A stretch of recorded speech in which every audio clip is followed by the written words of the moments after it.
હા નમસ્કાર આશીષભાઈ, આપનું અર્બુદા ખોળ જે આપણે જીરામણ બધે ખેતીમાં છેલ્લા 4-5 વર્ષથી વાપરીએ છીએ એ મેં આગલી ગઈ સાલ નાખેલો આમાં ગઈ સાલ એટલે હું આમાં અલ્ટરનેટિવ આ સાલ એરંડા છે આમાં આવતી સાલ બીજો પાક આવશે એટલે પાક ફેરબદલી કરીએ એમાં ગઈ સાલ અમે નાખેલો આ સાલ પછી વરસાદ બોળો થયો હતો એટલે કઈ ખાતર નાખાણ્યું નથી, પાણી ભરાઈ ગયું પછી પાણી કાઢ્યું એટલે એંડા રહી ગયા પણ એ ગઈ સાલનું છે તમે જુઓ આ ખેતર મેં હજી સુધી પાયું જ નથી તમે અંદર જો અંદર જઈને જુઓ ખાલી પાણી શું અંદર જો તમે આ બિન પેજ એ પેજ કેટલો સંગ્રહ જમીન કેટલી પોતી છે જુઓ તમે જુઓ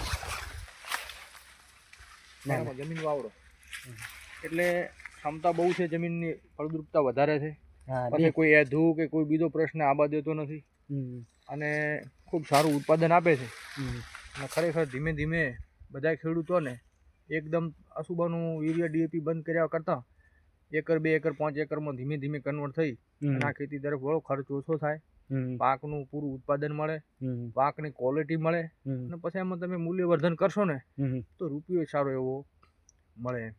ખૂબ સરસ તમારું છે. એક થોડીક ખાતર મળવાની અછત રહે છે એ તમે થોડુંક ઉપરથી ટાઈમસર ખાતર મળી રહે જેથી કરીને મને તો ખૂબ પસંદ આવ્યું. છેલ્લા 5 વર્ષમાં મને તો કે ભાઈ ખૂબ સારું રિઝલ્ટ મળે છે. ના ટાઈમસર હવે મળી જાય છે અને આ જે રિઝલ્ટ છે તમે ખોળ એક જાતનો ખોળ છે તે જે તમારી ઓર્ગેનિક ખેતી માટે જે એકદમ તમે ઓર્ગેનિક ના શકો પણ આ પહેલું પગથિયું છે ખોળથી તમે એકદમ ઓર્ગેનિક ખેતી કરી શકો.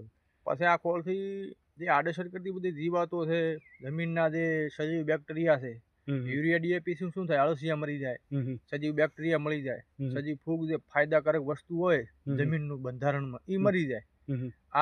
આ ખોળથી શું થાય છે, જે નુકસાનકારક છે તમાકુની ડસ્ટ આવે એટલે તમાકુની ડસ્ટ એ અધૂ છે કે ઓલા નીમેટોડા કરીને આવે છે, મોટા જીવડા આવે છે કે જમીનમાં જે કોતરી એ બધા નાશ પામી જાય.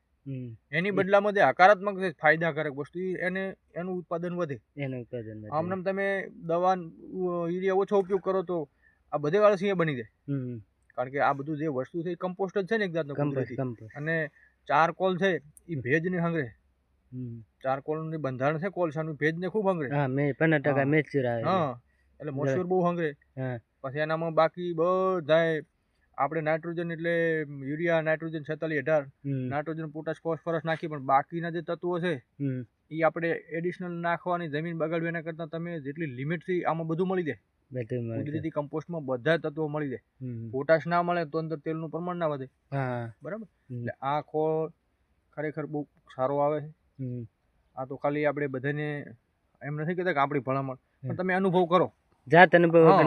આપણે મેં છેલ્લા 5 વર્ષમાં કર્યો ને હું હર સાલ તમારા પાસે મંગાવું છું. કામ કેમ મંગાવું છું કે ભાઈ ખોળ ખૂબ મળે છે પણ આપણને આના ઉપર આપણને અનુભવ પૂરો છે. છતાં આપણે કોઈ ખેડૂતને એમ નથી કહેતા કે તમે આંખો બંધ કરીને વાપરો. પહેલા તમે અનુભવ કરી જુઓ.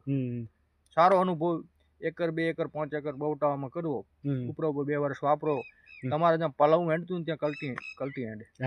એટલી જમીન પેલું તો ઉનાળે પેલું આ પ્રશ્ન આ એડા મેં છે ને નથી પાયા. ગઈ સાલ 2-3 વર્ષથી હું ખોળામાં અલ્ટરનેટિવ છેલ્લા 5 વર્ષમાં 2-3 વાર આવી ગયું એટલે આને પાવા કેમ ના પડે, જમીનનું ભેજ શક્તિ એટલી છે. જમીન ક્ષમતા બહુ છે, જમીન પોચી રાખે, ખૂબ પોચી રાખે અને પાણી ભરાતા નથી જમીન. પછી ખાર આવતો હોય અથવા તો જીરામાં સુકારો આવતો હોય, જીરું ઉતરતું હોય, તમારે એમાં 2-5 જરા અલગ બનાવી દેવાના આ એક થેલો નાખી. એટલે એ તમે અનુભવ કરો ભાઈ આ મારે આ જમીન ઉતરી જાય છે, જીરું બગડી જાય છે અથવા કોઈ એડો ઉતરી જાય છે તો આને ભેજવાળી જમીન હોય ત્યારે આ ખોળને ભેળવીને મિક્સર કરી નાખો, પછી એમાં તમે અનુભવ કરો તમને કેવું પરિણામ મળે ખબર પડે. એટલે ખૂબ સારો આવે છે, ખૂબ કન્ટેન્ટ અંદરનું સારું છે, બધું ઓર્ગેનિક અને ખૂબ સારું. ભવિષ્યમાં આની ક્વોલિટી જાળવી રાખશો તો ખૂબ ઉપર લેવલે જશે. ના ભલે. આભાર. આભાર સરપંચ.